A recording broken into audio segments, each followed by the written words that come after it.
So in our next video, we're going to be looking a little bit more at Archimedes' principle. Now, in case you didn't remember what Archimedes' principle was, Archimedes' principle deals with the force of buoyancy, and we know that the force of buoyancy is equal to rho v g. Remember where rho is the density of the fluid, volume is the volume of the fluid that's been displaced, and then g, of course, is the gravitational acceleration or the strength of the gravitational field at that point in space. We've been really focused on Pascal and making sure that the pressure was the same at a specific level. So now we're ready to move on and dig a little bit deeper into Archimedes' principle. So here we go. All right, in this demo, what I would like for you to do is you are going to draw the free body diagrams for 4 different situations. All right, so I've got a ping pong ball here, just normal everyday ping pong ball, pretty typical. And I'm going to place it in, obviously it floats. So what I'm going to do for the first situation is I'm going to push it down and submerge it in the water. So I would like for you to draw a free body diagram for the ball right at this moment in time. Okay?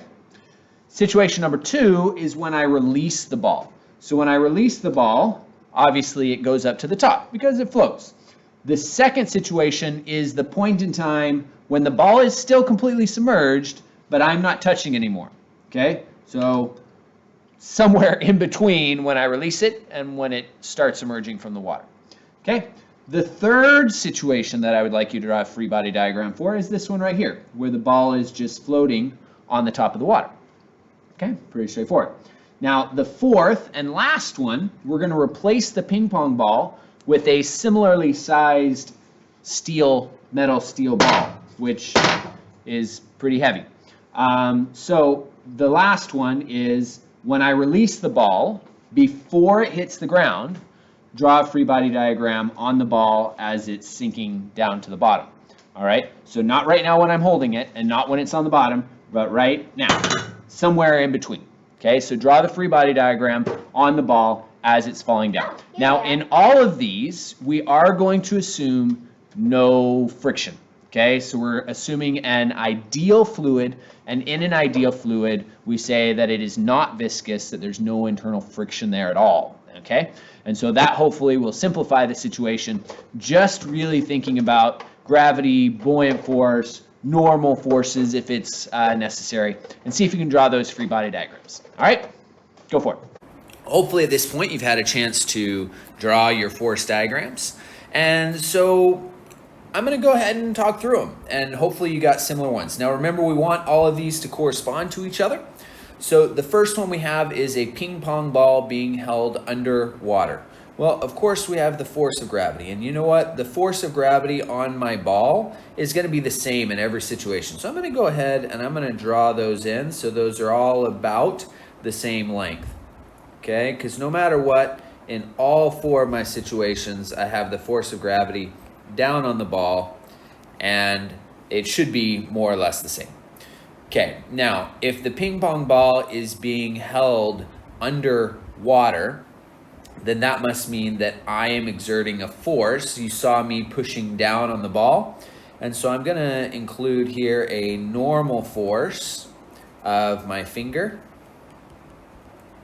or my hand. All right, now the length of that we don't really know at this point. Okay, the length of that could be the same as FG, it could be a little less, could be a little more. At this point, we don't really know. All right, now, because it was stationary, it was staying at that same place under the water more or less, that means that the forces must be balanced. And so when I draw the upward buoyant force needs to have the length of gravity, which was about that, plus the length of whatever my normal force was. So this is going to be my buoyant force. All right, so hopefully you have something similar to that. This, remember, should be the length of those other 2 added together. Now, one thing I probably could have done at the beginning is just kind of mark each of these with a single mark, just as a reminder that they are all the same. All right, and it's not going all the way. There we go. Okay, now, if the ball was completely submerged upon release, what's taking away? Well, I'm taking away the normal force. The ball is still completely submerged, which means the buoyant force is going to stay the same. Remember, the buoyant force depends on the volume of the fluid that's been displaced. So as the ball is under the water, that hasn't been changed. So therefore, we're going to keep this about the same. Now, you'll notice, hopefully, that the buoyant force is longer than the force of gravity. Because the buoyant force is longer than the force of gravity, then you're going to have an acceleration upwards, which is what we see when I release the ball. Now, similar to the force of gravity, I'm going to go ahead and mark this with 2 marks so that it's clear that those two are the same. That buoyant force is not changing. All right? Now, I'm moving on to the third situation. In the third situation, the ball is floating on the water, which means that some of the ball is not submerged anymore. So when I look at my buoyant force, remember that buoyant force equals rho Vg, that volume of water displaced is not the same anymore. Before, the whole volume of the ball was displaced, but now only a part of the ball is under the water, pushing water out of the way. So my buoyant force needs to be less. Not only does it need to be less, but if it's floating on top of the water, it's now in equilibrium. So if it's in equilibrium, then the buoyant force is going to need to be equal to the force of gravity. So therefore, we're going to try to do our best to draw the buoyant force that is the same length as the force of gravity. So hopefully you're seeing how these are connected, looking at both the buoyant force and the force of gravity and what's going on. All right, we're moving on to the last one, which was we replaced the ping pong ball with a solid ball of metal. And same volume, this time it's going to sink. Now, the force of gravity, in this case should not be the same, should it? Because it's a larger ball. So I'm actually going to go ahead and change that now. That's what I get for thinking ahead. The force of gravity should be a little bit larger, right? Now, this doesn't have to be equal to any of those others. It just does need to be longer than the force of gravity that we had before. It is sinking. Is there a buoyant force? Yes. The ball has displaced water. Even though it's sinking, there should still be a buoyant force. So I'm going to go ahead and draw in my buoyant force here. Now, the buoyant force, because the volume is the same, look up here at my equation, because the volume is the same, the density of the fluid, the water, is the same, and G is the same, the buoyant force should be the same. So I'm actually going to mark this as buoyant force, and that should be exactly the same buoyant force that we saw in the first two situations. Because the ball has the same volume, therefore it will have the same buoyant force. Now, at this point, you could look at your force of gravity. Because it's sinking, the downward force should be larger than the upward force. So because it's sinking, I'm going to make sure that my FG is a little bit longer than my FB. I think it is, but if you get a little bit nervous and you say, well, I'm not sure if AP would accept that, let's just go ahead and add a little bit more on there. We're going to make sure that that force of gravity is longer than the buoyant force to make sure that it's clear that it's going to accelerate downward. All right, hopefully that made sense. Notice that I did some things in the beginning. I made some changes as I went through. I think that's an important process for us to understand. We're not always going to get everything exactly right from the beginning, but as we think through the problem, we can adjust and make sure that things are making sense. Awesome. Moving on.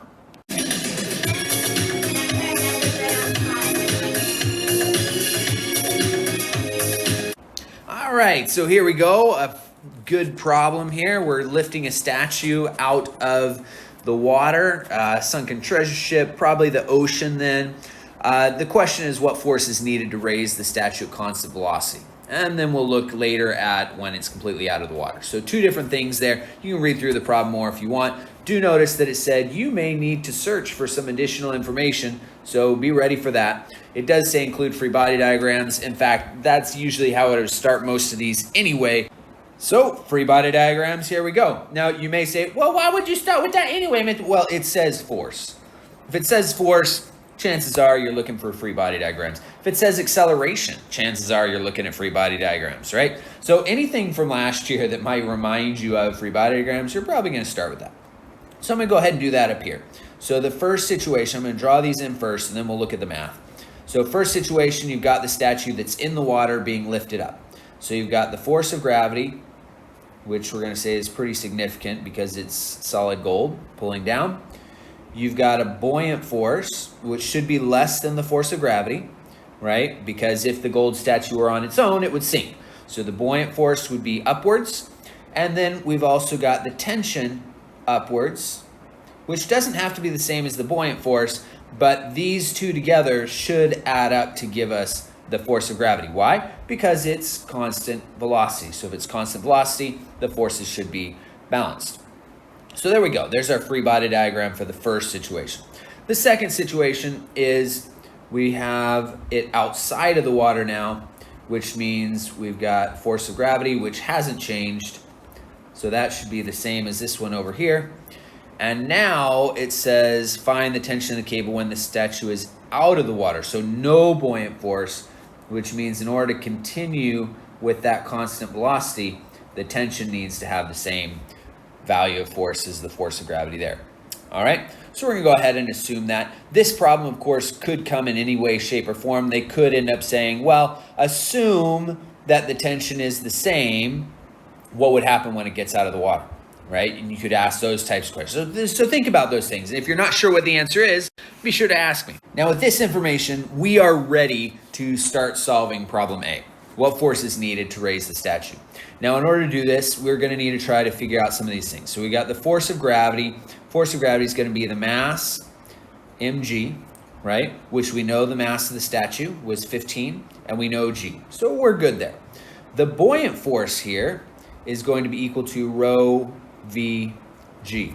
Now rho, remember, is the density of the liquid, the fluid that's being displaced. So we are going to need the density of the ocean water. We're going to need to look that up. And then we also need the volume that's being displaced. Now I know the mass of the gold statue, but I don't know its volume. So mass and volume, how are those connected? Well, hopefully you're thinking, well, Mr. I know that density is equal to mass over volume. Oh, very good. Which means that if I multiply by volume and divide by density, I can get the volume of my statue by taking its mass and dividing by the density.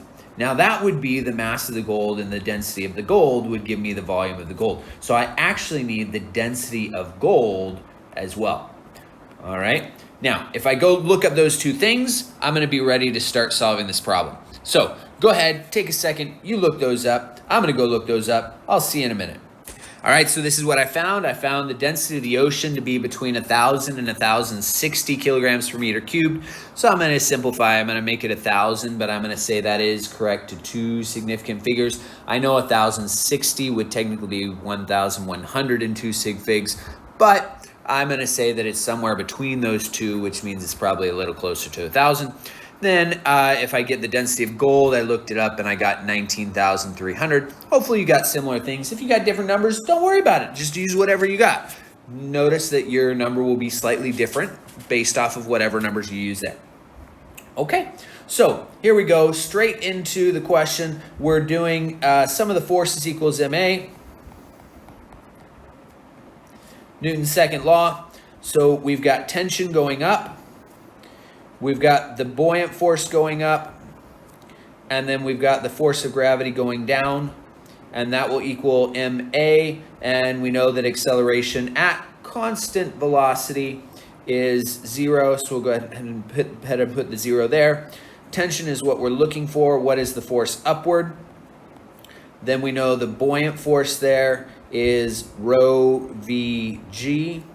Now this is the density of the water, the volume of the water displaced, and then g, and then minus the mass of the gold times g. We can go ahead and put those numbers in, and we've got tension plus 1,000 times the volume, which actually I need to calculate that, don't I? So I'm going to come over here. The mass was 15, and the density was 19,300, and we get 7.77 times 10 to the negative fourth, which, yeah, is a small number, but remember that this is This is meters cubed. Think about the size of a meter cubed. A meter cubed is a meter on each side. That would be a pretty large block of gold. So we're talking just about a little gold statue here that has a mass of 15 kilograms. So not that big. All right, so we'll go ahead and put that in for our volume. 7.77 times 10 to the negative fourth times G, which we'll go ahead and put in the 9.8, minus the mass of the statue, which was 15, times G, which is 9.8 again, equals 0. Now, with some mathematical magic, we should be able to solve for T. We get that T is about 140 newtons. Now, I rounded it to 2 sig figs because I used 9.8. I used the 1000, which I said was correct to at least 2 sig figs. And so I end up with an answer of 140 newtons. Hopefully you got something similar. All right. Let's go ahead and do the second part B. Find the tension in the cable when the statue is completely out of the water. We're going to continue to assume that it's moving with constant speed. It doesn't say that in the problem, but let's go ahead and assume that it's moving at constant speed. That means the force of gravity and the tension must be equal.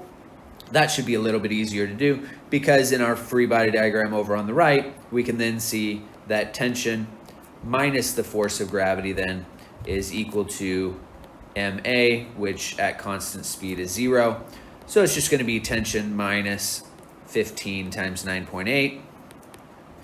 And so therefore we should be able to get that tension is just 147. Which of course in 2 sig figs, because our mass was 3 sig figs, but we're using 9.8, which is only correct to 2 sig figs. So I'm going to go ahead and write that as 150 newtons as my final answer. There you go. You got your free body diagrams. We worked out the problem. Not too bad, eh?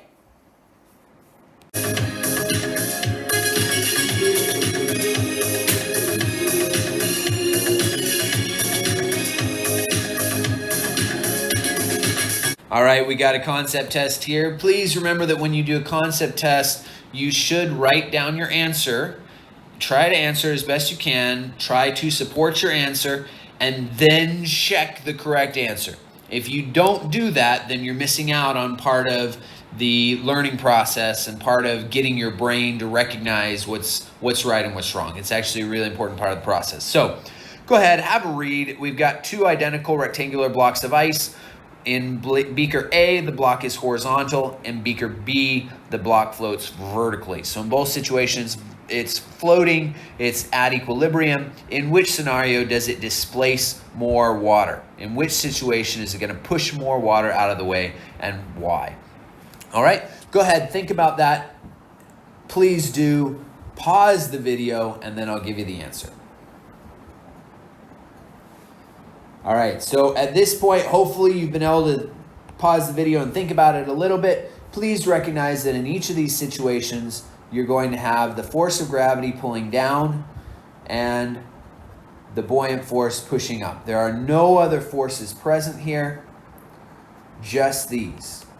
All right, now you'll notice that coming into Archimedes' principle here with the buoyancy, we're doing a lot of free body diagrams. That's going to be the case with a lot of these questions in the fluid mechanics. Anytime you have something floating, chances are you want to be looking at those forces. Now, notice in order for these to float, these 2 forces need to be equal. The force of gravity needs to equal the buoyant force. So those 2 need to be equal. The gravity is the same on both of them because they have exactly the same mass, exactly the same volume, exactly the same density.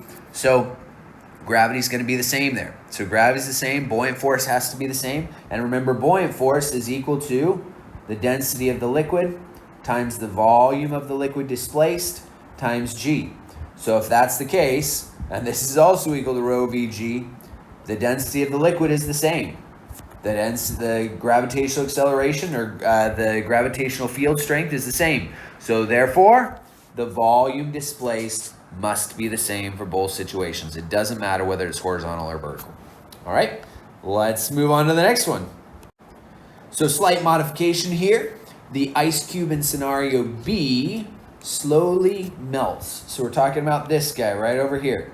So that ice cube is going to melt. When it melts, what's going to happen to the level of the water?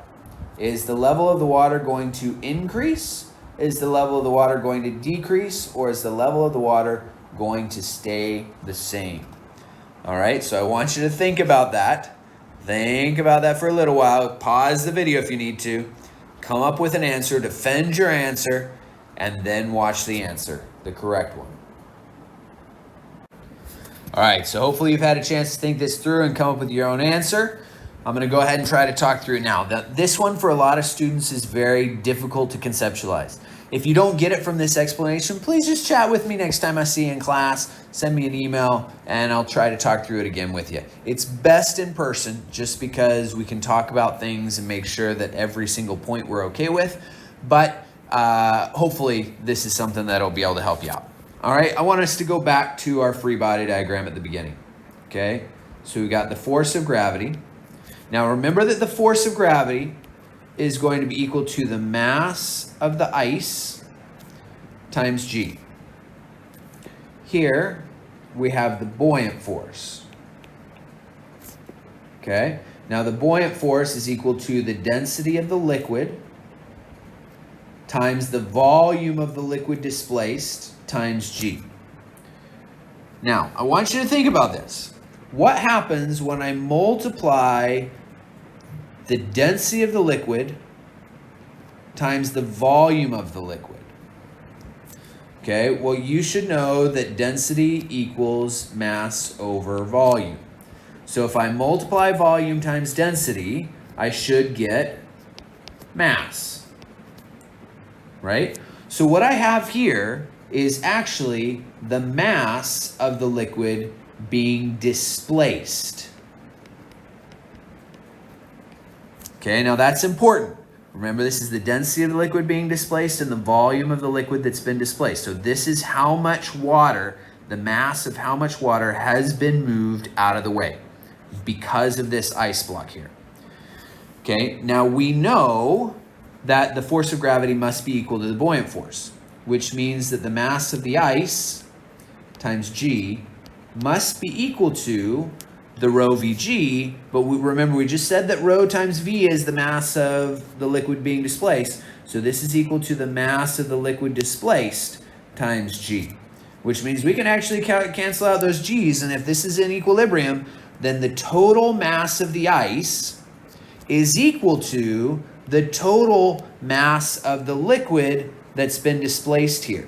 So this liquid has been displaced. There used to be water there, but when I put the ice in, it's been moved out of the way. Yes, the water does go up when you put the ice there, right? Because before you just had your cup of water, the water went to a certain level. When you put your ice block in, the ice block is going to take some of this water and push it out of the way, and so the water level is going to go up. So the water level is higher than it was without the ice, okay? But that's this level. That's the level that we're talking about right now. The ice is already in here. Now, we just said that the mass of the ice, so the total mass of this ice block here, is equal to the mass of the liquid that's been displaced.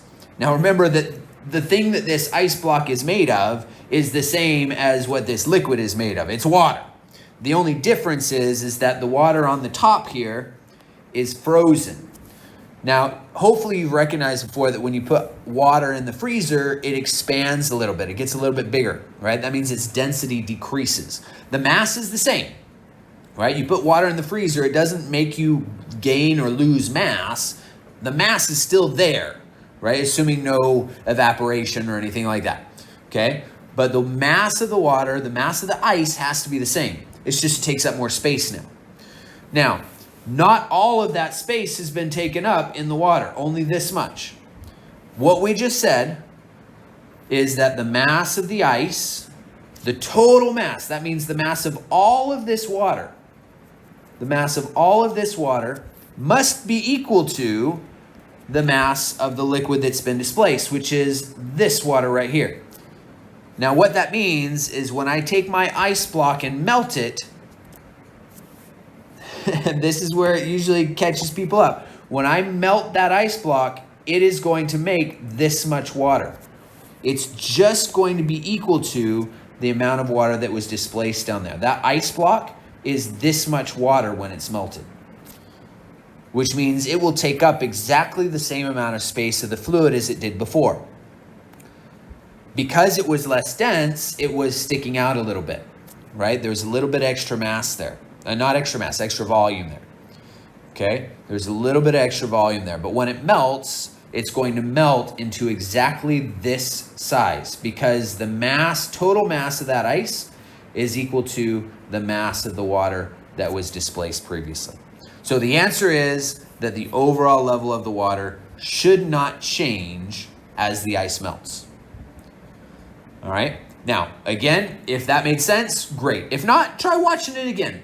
If you make sense that the two masses have to be the same, then it should just fill in that spot.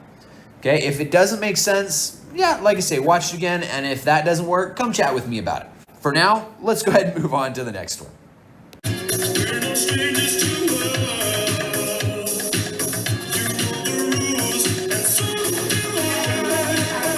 Back to some numbers here. Example number 8. We've got a solid square pine wood raft, which has 4 meters on each side and is 0.30 meters thick. Determine whether the raft floats in water. And then B, if so, how much of the raft is beneath the surface? And C, would it still float if I am on top? And I got some information here. Density of pine is 550 kilograms per meter cubed, and my mass is 88 kilograms. All right, letter A, determine whether the raft floats in water. Well, remember we talked about specific gravity a while ago, and we said, well, if the density of our substance is less than density of water, here's our formula for specific gravity. Remember we said if the density of the substance is less than the density of water, then it should float. So we already know that the density of the pine is 550 kilograms per meter cubed.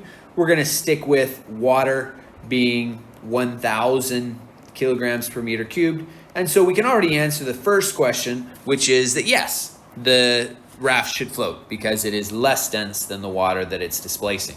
Now, if you wanted, you could actually go through, you could do some of the forces equals ma, and you could show that it would float using a free body diagram. We are going to do that eventually in part B, but you could do it in part A if you want.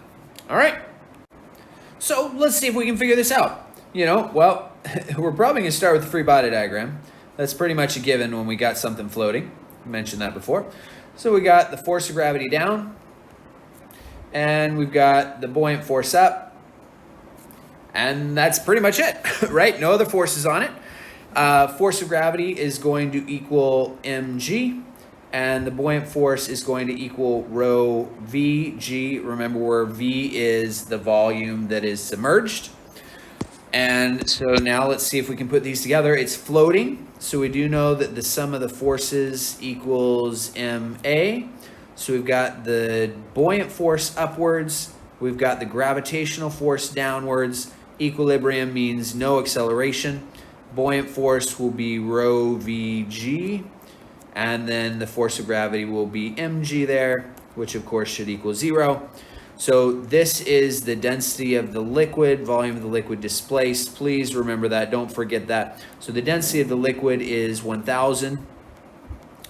The volume of the liquid displaced, we actually don't know how much liquid is being displaced. We don't know how deep the raft is in the water. So we'll figure that out in just a minute. Okay, and then G, which is 9.8. Then we have the mass of the raft. Now I'm not given the mass of the raft. I'm given the density of the raft, and I'm given the dimensions of the raft. So can I figure out the mass of the raft? Well, remember we did this in the last one. We said, well, remember that density equals mass over volume. And so I can easily calculate mass by doing density times volume. So that's what we're going to do here. We're going to do the density, which is 550, times the volume of the raft. Now it says it's a square, so that means it's kind of a square like this. So it's 4 meters on one side, 4 meters on the other side, and then it is 0.3 tall, so or thick, so 0.30 that way. So we can get the volume just by doing 4 times 0.3 there. And we should then be able to calculate the mass in kilograms. All of these were in meters, This was in meters, kilograms per meter cubed. And so my answer should end up being in kilograms. And I get 2,640 kilograms. Now, you may say, well, isn't that a lot? Well, yeah, but the mass itself doesn't matter. Remember, what matters is the actual density. All right, so we're going to go ahead and we should now be able to solve for the volume of the liquid being displaced. So let's go ahead and do that. And hopefully you're able to do the algebra there. Please do try and make sure that you can do the math, but you should get 2.64 meters cubed as we're solving for the volume of the liquid there. Now, that is how much of the raft is under the water, right? Let me just draw a picture real quick, make sure that we're all on the same page. So you can see my raft over here, 4 by 4 by 0.3. You can see the water level. You've got the whole raft, which has a certain volume. I guess I could figure out the total volume of the raft if I wanted to. In fact, I will in just a moment. I'll need that. But you can see that the blue over here is the actual water. And so that's the water level right there. And so some of the raft is below that and some of the raft is above that. What I just calculated right here is I just calculated the volume of the liquid that's been displaced. In other words, what is the volume of the raft that is underwater? And so you could say, well, that's an answer to letter B, isn't it? If so, how much of the raft is beneath the surface? Yeah, 2.64 meters cubed is beneath the surface. You can also do this in a couple other ways. You can describe it in different ways. One is to say, well, 2.64 meters cubed is beneath the surface. You can also do it as what we call a fraction submerged. All right, so we're going to go ahead and do that in just a second. What I need to do first, though, is I need to find the actual volume of the raft. So to find the actual volume of the raft, I'm going to do that 4 times 4 times 0.3. That's just the total volume there of the raft. And I get 4.8. So the total volume is 4.8 meters cubed. And so I could find the total fraction submerged by doing that. We just say, well, the fraction submerged would be equal to how much is submerged, which is that 2.64, divided by the total volume, which is 4.8. So if I do 2.64 divided by 4.8, I get a fraction of 0.55. So 0.55, 55%, or 0.55 of the total volume is under the water. Now, hopefully you're already making some connections. We'll talk about this in just a minute, but I would like to answer letter C first. All right. So how much of the raft is beneath the surface? Well, it's 2.64 meters cubed, or 55% of the total raft. All right. Okay, moving on to part C. Need a little bit more space here, so here we go. Part C, would it still float if I'm on the top? Well, how would that change my free body diagram? Well, all that's going to do is it's going to include me on the top. Okay, now let's assume for a minute that it can float. Now, the reason why I'm making that assumption is because if it can float, that means the forces need to be balanced. Now, if that doesn't work, then I'm going to have to assume that it's not floating, that it's going to sink. All right, but my first assumption is, well, let's see what happens if I assume those forces are equal. So we're going to go and do our sum of the forces equals ma. So we've got the buoyant force up, we've got the force of gravity down, and we've got the force of me down. Now remember, if we're accelerating, then my force will not be equal to the force of gravity on me. But if we're balanced, then the normal force does have to be equal. Okay, if that's confusing, please check in with me because that's an important concept from last year. But this is why I'm assuming in the beginning that it's floating, no acceleration, because then I can say that my force on the raft is equal to the force of gravity on me. Those two forces will be balanced. Okay, buoyant force again will be rho Vg minus the force of gravity, which is still that 2640. The mass of the raft hasn't changed, times 9.8.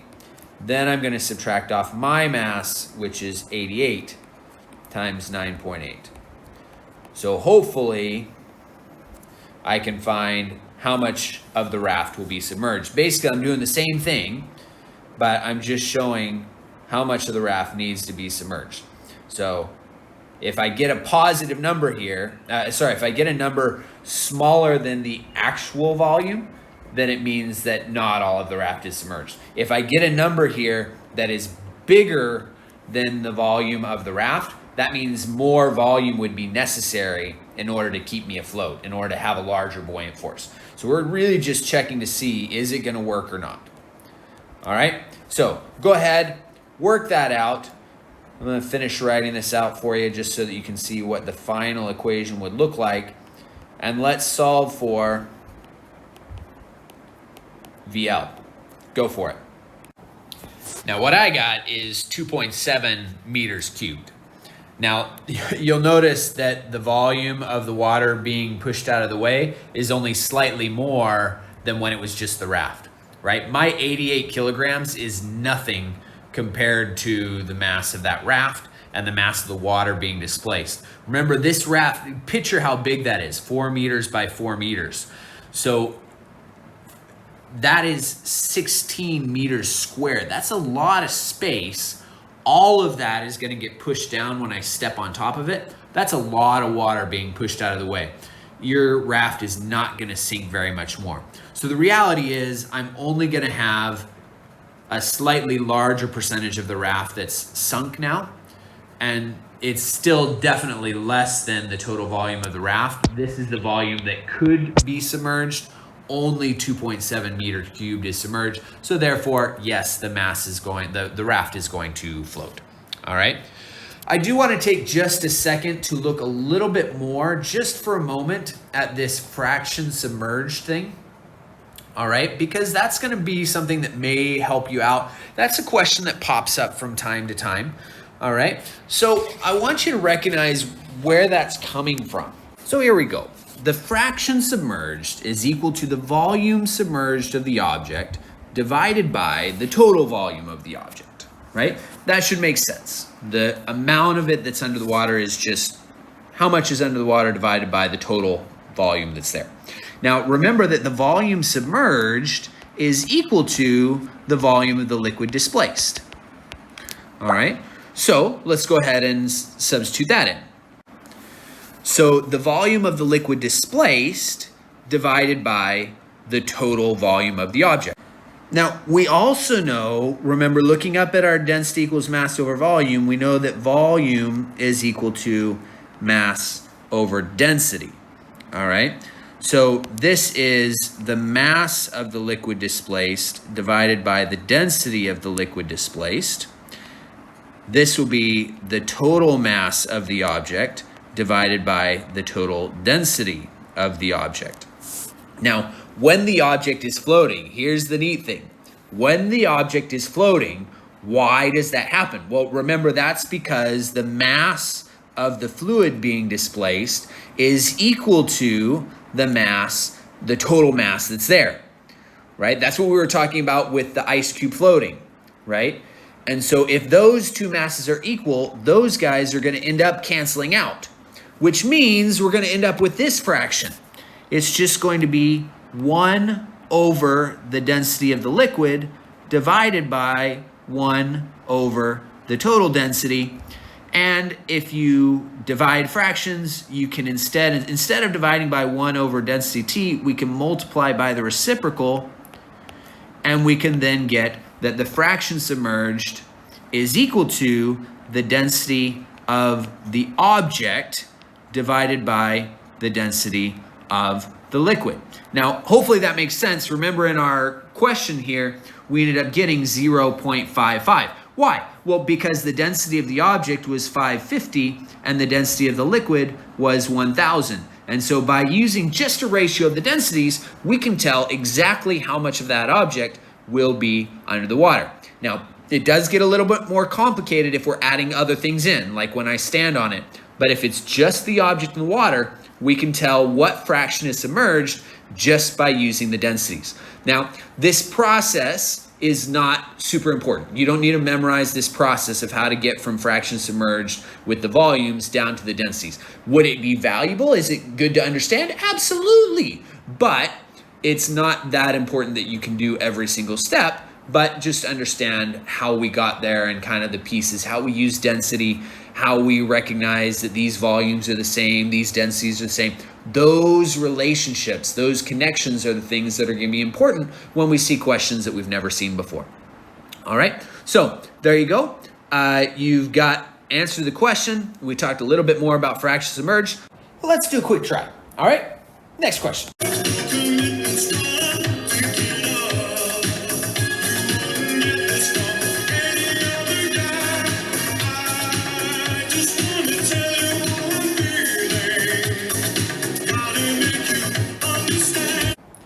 So here we've got a 60-kilogram woman who has taken a full breath and is floating on the surface of a pool. She is 97% submerged. Find her density. Now, could we do that using the forces and the buoyancy and all those other things? Absolutely. Work this exactly the same way that you worked the previous question with the raft. In fact, I'll do it over here on the right-hand side. Watch. You can see, first I did sum of the forces equals ma. I did the buoyant force and the gravitational force. I used my rho vg minus mg equals 0. I substituted the numbers, realized that I needed the volume of the liquid. I don't want the volume of the liquid. I want to know the density of the woman. And so I went over to my fraction submerged, which is the volume submerged by the total volume. I recognized that the fraction submerged was 0.97. I recognized that the volume submerged is the same as the volume of the liquid displaced, and which that VL, of course, is the same as this VL over here. And then I recognized that the total volume of the woman was equal to her mass divided by her density.